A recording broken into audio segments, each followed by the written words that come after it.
So we are recording.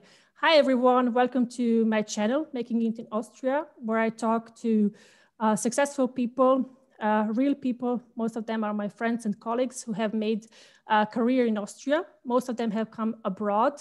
And with this channel, I want to, for you to get to know them and for them to tell their stories. And hopefully this will help you to answer one or the other questions that you might have about moving to Austria from wherever you are. Today, I have a pleasure to welcome Soroush Sameti with me. My friend, I call him Sam. He's a business owner, entrepreneur, speaker, coach, and much, much, much more. He will tell us about that today. So welcome, Sam, to our channel. You're our very first guest. Thank you so much. Thank you. Hi, everyone who's watching this video, and hi, Lola. And thanks so much for having me today. Thank you for coming. And we will start with, if you could introduce yourself to our viewers. So what would you say? My name is Soroush Sameti, but well, as my first name is a little bit hard to pronounce, people call me Sam, and they actually find it much more easier in this way. So I'm CEO of the company Astroper and the founder of that company. And living already in Vienna, in beautiful, nice city of Vienna, and almost 39 years old, getting to 40. Excellent. So can you tell us for our viewers, of course, now you're successful, so you're having your own business, which is really awesome. And these are the faces of people that we want to show. You're coming from Iran, so you came from Iran to Austria. So can you tell us about these first days? So how was it? So what was the biggest challenges that you had to overcome? What was such different in sense of getting to know people or starting your own company? Yeah, it was, look, the immigration every time is hard. So you get somehow detached from your family, from friends, and you come to the wonderland and different place that you don't know what are you doing to yourself here. So sometimes you don't know that how would be the future. You don't know how which kind of skill you need to go and to get rid of different obstacles, and how you have to solve the problems. And these are the main challenges that you see in the first places. For me as well was the same. So when I come from Iran, I had actually before in 2003, I was studying in Budapest, and I left Iran a long time ago, almost 20 years as I'm out of there. So meanwhile, when I was studying, I started my own business as well in Iran. They said that would be really great to do some kind of import-export business there. So it was very hard time to fly there back and forth every almost week, and it was so hard to do it. But after time, in almost 2004, we just get, let's say, somehow we found the other company, and we went through all the steps, just the employment and everything. And I was quite young, so I had no experience what to do, and I didn't know about marketing. I didn't know about anything, so I was really fresh in that time. And in 2008, when I went back to Iran, so finished the study and went back to Iran to go on with the company and get bigger and bigger. Then the main challenges come to how to actually sell, how to develop it, how to get rid of the financial issues, how to handle all these steps. And I was so young, and there were like older people were working for me, and they didn't listen to me. And it was like a first step that I had. But after that, in 2009, 2010, if I'm correct, they start with the political sanctions with Iran and like the atomic talk, let's say these conflicts and everything. So, and it was so hard for so many people like us that we were like a normal, ordinary people. So I had to close down the company.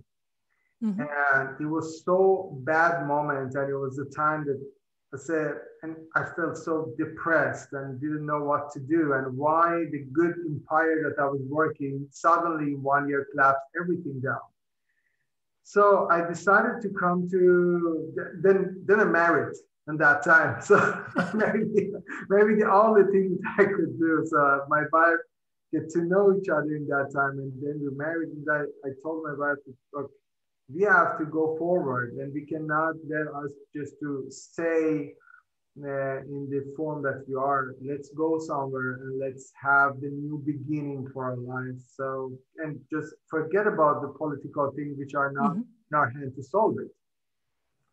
So we moved to Austria, and the reason was that when I was studying in Budapest, I just came one day to Vienna, and I found it very interesting and very beautiful. I told her that, you know, there's a place called Vienna, and you don't know how beautiful it is. So let's go there. And we didn't know German, we didn't know anything.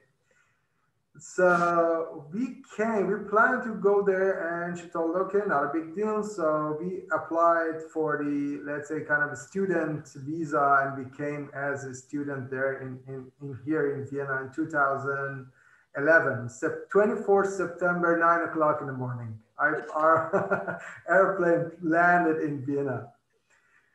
And so it was hard in the beginning. So it was very hard. So we had some cash, some amount to cover our, let's say, 6 months or 7 months of costs. And we both of us said, okay, we're gonna go there. It's Europe. It's nice. The money is in the ground. We just have to pick it. So yeah, that's so easy, not a big deal. So let's go there and pick up just our money suitcase, and that's it. We're like thinking like that. Not that funny, but somehow like that. As most of the people think probably that they're outside of the Europe, especially in our home. They think well, we earn like that. So we came to Vienna, and the story goes on that say that no, it's not that kind of easy thing that we thought, and you need very different kind of skills that we didn't have it before. One of my friends that was here for almost 30 years, he told that, you know, the main thing when you come to another country is like that. It's like that you're standing in front of a mirror naked for the first time, and you see all of your skills, all of the, let's say, your body shape, your thoughts, your let's say the different skill that you had, every belief that you had, and you ask yourself, is it true or not? Does this skill help me or not? Should I have something new? Get rid of all the previous thoughts, yes or no? And these question actually bring you to special, let's say, journey. And you start it as a journey. And if you see it as a journey, you have no problem. If you see it as one step and milestone, and then you're gonna have very big problems. So see it as a journey that you need to develop yourself, to tune yourself to a new situation. And that was the same for us. So in the first days, it was really hard to find job. I sent almost 300 more or less applications, different places, from McDonald's, I don't know, different companies, whatever. Even the McDonald's reject me. So, you know, like he told them, you're not good here to work. So I just want to flip burgers. How it could be. So no, it's not good. And there was a gentleman, a really nice, perfect man in a software company. And they also had extra service for coaching. And this guy had some kind of a personal business for coaching and mediating and this kind of thing. So I found a job just to distribute flyers in the street. So you can imagine how hard it was from being a CEO of a company with almost 30 employees in the last year. And now you have to distribute flyers in the street. And it was so hard, like internal fight that I had to do with myself. Yeah. So we came with that, and I said, no problem. So we were running out of the money, so I have to provide something for the family, and it's okay. So I have to do it. If I have to do it, then it's a moment. I started first day was really hard to get rid of my ego and, you know, like say, okay, I did a good way. Did I do some kind of let's say, a good decision.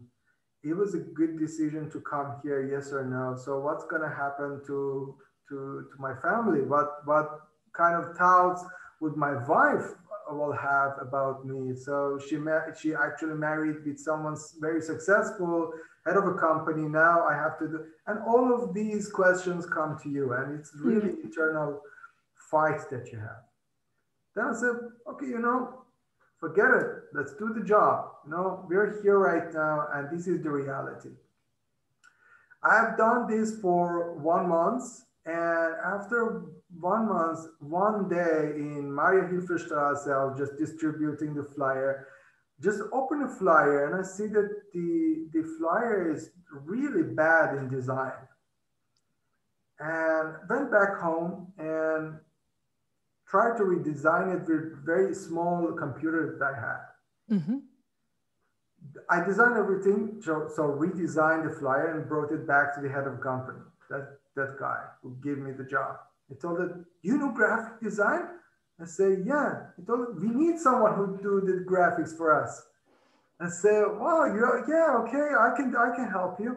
And then it started with doing this, and he, plus distributing the flyers, I got some graphic design job and small, let's say, freelance project as well. So I was like, okay, bingo. That's something that I was looking for, not for the money, but some kind of a, temptation to go forward.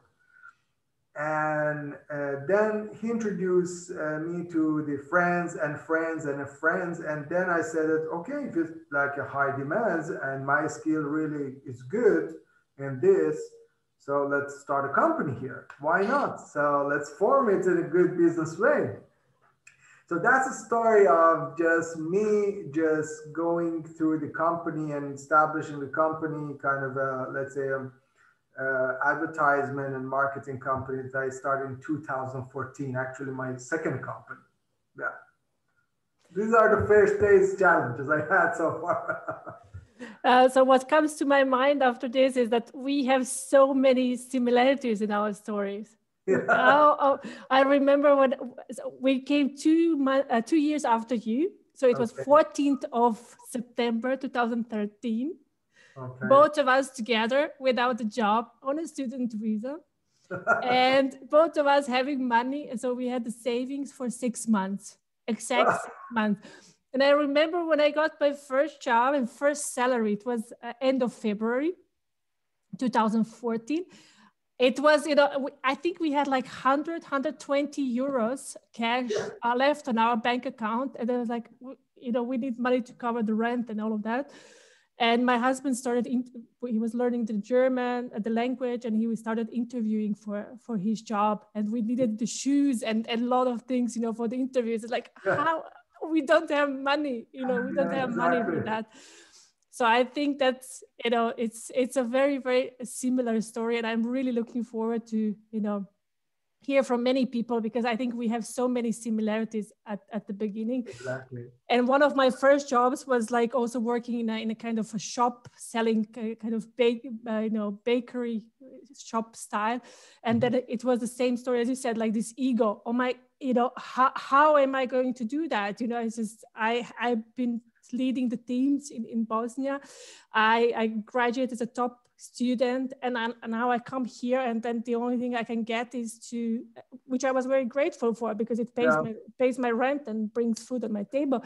But I was like, you had this internal fight with yourself, basically, like, wow, how am I going to do that?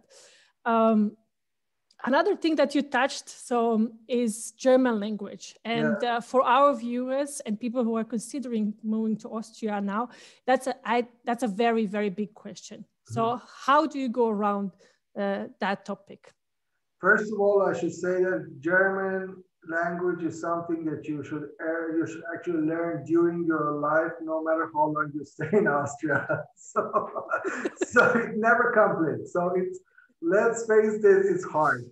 Yeah. But the thing is that most of us think that the German is hard because we compare ourselves to the native speakers. And this is something that we should get rid of it, because okay, if one of your parents or someone who is native speaker talk with you and like if you learn it in this way, that's fine. You just learn it. But for most of us who learn it as a second or third language, we have to for sure do so many practices. We have to translate in our mind every sentence. We have to put all the different words together to make sentences. We have to get rid of, like, and deal with these article issues and everything. So this is hard, but it's not important. I could say in a German society, like in Germany, Austria, and Switzerland, it's very much accepted that so many, let's say, foreigners come. They learn German in other kind of accent or any kind of tonality. And it's just enough if you can, let's say, express yourself and you can deal with all of your problems and you just talk with it. So I learned German, like in the first days normally for like every other people, went to different German courses and everything, got a B2, B2 in German and everything. But it's hard to do it in the first days, but it's important that you use it no matter what. It's not important that you go with the grammars and everything, you deal with it. It's important that you just talk with the people and you ask Austrian or German to correct you. So, and they're very helpful in this. If you find good friends, that normally like 95% of the people in this society are really good and they really enjoy that you learn their language. They correct you. If you don't ask them to correct you, they won't do it. But if you do that, they say, okay, when I talk, would you please correct me and say that what is the correct sentence and what do you exactly say? Because in Austria, they're like with dialects and make it a little bit harder to understand so many times. It's not that easy. I can say they talk Austrian, not German. But anyhow, you get used to it and you can find jobs like so many foreigners that they're doing it, and that's totally okay. So you don't have to give a speech every time in German, or even if you give a speech and you go public and you talk, they totally understand. So they focus normally on what you're actually saying, not in the way that you're saying. So it's hard to do it. I still have my German book beside me every time. So I still practice, but it's nice. So you should have fun with it. Yeah, I like what you said, Sam. And one of the great tips that I got when I started my first job back in 2014 from my colleagues, as you said, supportive community. Most of the people are very supportive, appreciative of you learning the language. And one of my colleagues said to me, like, let's do this. You speak as much as you can in German. And if you don't have the word, you explain it. That's how you learn the language. I still learn the words, as you said, but I can explain what I need, but I don't know the word. But he can follow. And he said, let's try to focus on you speaking German as much as possible and not switching as fast as possible to English. Because it's like it's comfortable. It's like I don't know this word. Let me switch in English, and then you after 6 months or 1 year, you're just all the time going back and forth. So I think that was really, really good advice. And as you said, supportive community course. And I like as well what you said. The learning never stops. Every single day. You have the book. I have the Leo. The dictionary in front of me, and then every time I'm checking or the translator, Google Translator, or the DePel, there's another really good translator that helps with the sentences. So it's continuous. And then I go to my colleagues as well. It's like, okay, Michi, is this the way people usually say it? Because how you find it in the dictionary, or is this really how people talk? So I think it's getting out of this, I have to be perfect and I have to make a perfect sentence. And until that, I will not start talking. I think it's, as you said, go out and practice. People really, really appreciate when we when we try. So this. Yeah, exactly. This Really, kind of perfectionism is really poison to learn German or any other any language. language, I would agree. So Sam, what was other, apart from German, apart from getting a job, so how is it, of course, to socialize? So how is it to find friends, to be part, to feel like home here in Vienna? So how is that possible? How did you make it? So how did you find your group of people that you feel like at home? So normally, like as a foreigner, when you come to other country, the first step that you go is just to communicate with the people with your like homeland. So I found the community of Iranian here in Vienna. We even made some like business with each other. So I tried to somehow communicate in the ways that I told them, okay, I can call, go out with coffee and everything, but let me be just more, let's say, helpful in the way that I help the others and I help myself as well. So when I start my company of the advertisement, the first job that I had, first big project, let's say, on that time that I had was just to publish a magazine to advertise the Iranian businesses and, among the community, like among the community members.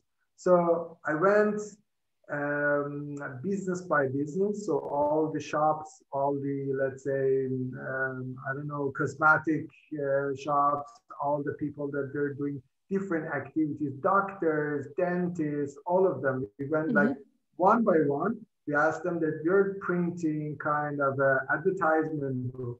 We're printing a magazine. Do you want to give your ads inside or not? And they were really happy and they said that, oh, that's cool. So many of them, they just did it just to support us. So many of them, they just did it to, let's say, to really advertise and help them, help their business that is known by the other Iranians here. And the book was in Persian language. So it was quite good and it was really interesting. And it helped me a lot to communicate in a fast way with many people. Besides that, I could earn money as well, and I could really improve the company as well. So it's up to you that how creative you come with the situation. And for me, every time, whenever I had some challenges, I asked myself that what is the most creative solution I can come with to get rid of this obstacle, you know? I don't want just to solve it. I want to be creative with it. And in this way, you can make some fun with it. You know, sometimes it doesn't work, but it doesn't matter. You just made something in your mind and you did it and it works or not. That's the end result. But it's important that you do it and you go through it and you be really pragmatic with doing it. This is the most important. The communication with me started like that. So I started with finding the job, then communicating, like actually making the business 2014. And then I go through the community of my own people here. I start to make a business with them. So they know, they know me almost that this magazine doesn't work anymore and we don't print it anymore because the new technology comes and it's not really logical to do it through that way, but they know me very well. So I'm very well known in their community. They know that right now, if they want to come with the let's say or they need a new kind of business or friendship talks, they come to me and they know where to find me. That's a way.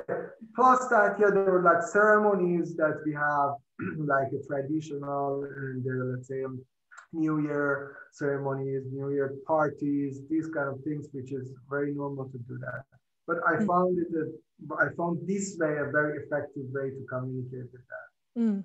Yeah, with Austrian, sorry to interrupt you, like with Austrian as well. So with Austrian, we also find different people. So many of the Iranian actually married with Austrian. So they brought the Austrian, let's say, girlfriend, boyfriend, wife or husband or children in the community. And through them, we could also find other Austrian friends. So it's not that hard. I think Vienna is specific, that there are many, it's a multicultural city. Mm-hmm. It's very welcoming. And from what I know, is that there is place for every community. So wherever you come from, so there is a community here in Austria. And as you said, it's about, if you meet people in this community that have like been here for 10 years, 20 years, so they have enormous experience that they can share with you, that you can always go and ask. And they have as well their own network. So they all work and they all have their own network. And I think it's important, to start from somewhere, so you don't close yourself and say, I think in Vienna you can never be alone. There's so many communities that you can meet, and so international ones that you can talk in English. There are communities that you can talk in German, in your own language.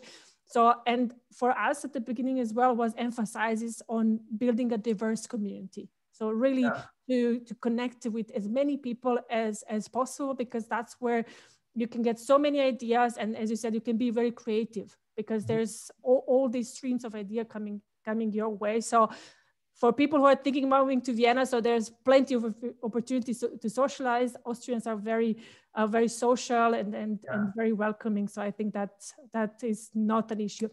Sam, what would you say for people who are thinking now to move, for instance, to Austria? What is that they can do, or how they can prepare already? So let's say in 6 months, I consider to move to Austria. So what would be like 3 things they could prepare for this journey in a better way? First of all, learn German at your home country. First of all, this is the 70% of the issue. So if you have 6 months to come to Austria, learn German every day, 8 hours. So you won't regret it when you come here. Because normally, if you in your home country, you can have it, first of all, let's say, in a lower cost. So in Austria, it's more expensive. In a better way, so you have enough time to focus just the German, because you know that in 6 months, you're going to go to Austria. But when you come to Austria, you have different kind of problems to solve. You have to rent home, do this, find job, everything. So you don't have that amount of time that you had before. And this is very important to learn German. This is the first thing. Second, go and read everything about Austria. Not Austria, wherever you want to go. Have enough information where you're going, in which kind of people you have to deal, and which kind of the business opportunity, if you want to make a business, or if you have it in your mind that, let's say, travel in the future, which kind of business opportunities existing in Austria. If you, for example, thinking that, okay, I want to have import-export company, don't wait for just to come here and then build it. Build it before you come. So make connection with your home country, see if they need something that you can import from here to there or not. So the journey of coming to Austria, it doesn't start from, let's say, the moment that your plan will land. It starts 6 months or 1 year before, just to develop your skill. Skill is main thing in Austria. The academic degree is very important in this country. This is very, very much appreciated with the authorities, with the people. It's very important that if you have an academic title, yes or no. So think on this, that if you're coming here, you need to learn German. You actually have to know the society and think on a good academic degree, or kind of they call it Ausbildung, kind of the training, kind of like a career training or something before you come, something which is recognizable here.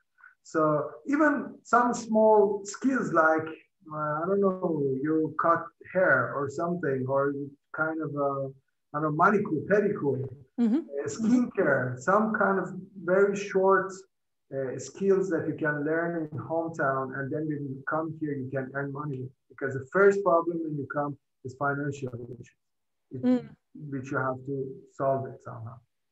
I like what you said with thinking about how you can translate your skills. So I think that's that emphasize on which skills you're bringing to the table, and how can you basically map it to the existing opportunities. And Exactly.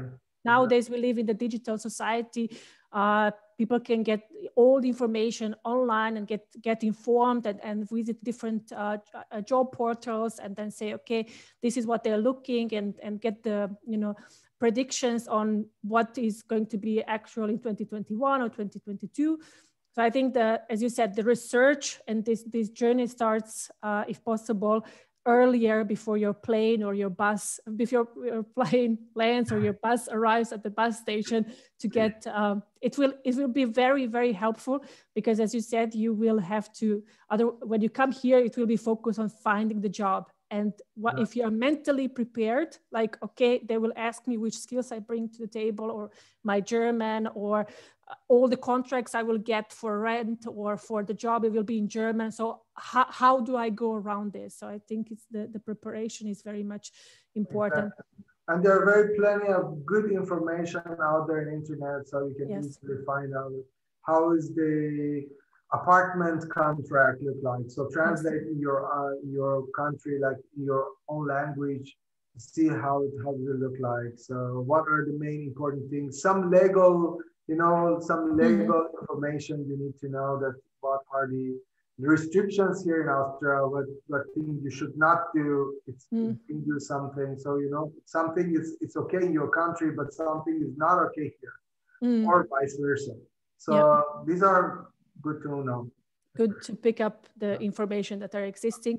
And most of the communities nowadays, so for instance, our businesswoman of Bosnia and Herzegovina, so we have our Facebook community, and then it's over thousands of women here in Austria. So it's this kind of a community exists. So you can go online on Facebook, for instance, and then ask all these questions. So for instance, if you're coming with the kids, or if you're coming, how to find a kindergarten or a school and so on.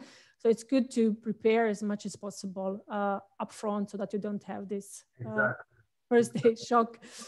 Sam, we are coming closely to the end of our interview.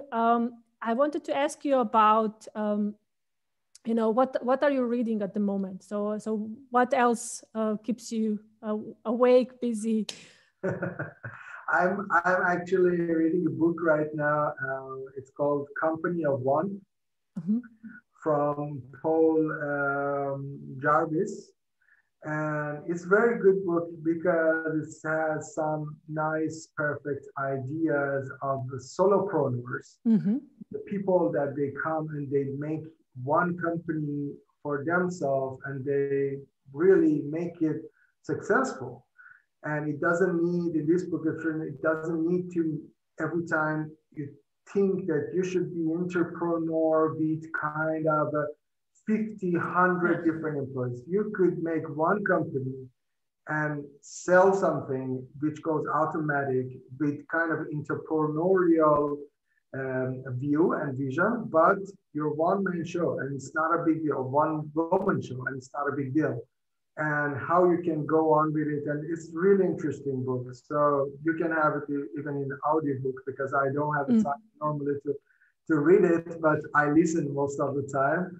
And it's really interesting. You can finish it in 7 hours. It's nice. Yeah. I'm in the middle now. So out of that, Sundays I draw something. So I just started a course of drawing. Wonderful. Yeah, that's it.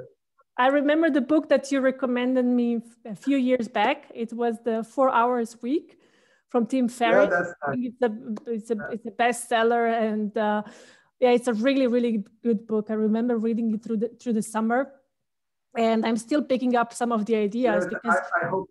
Yeah.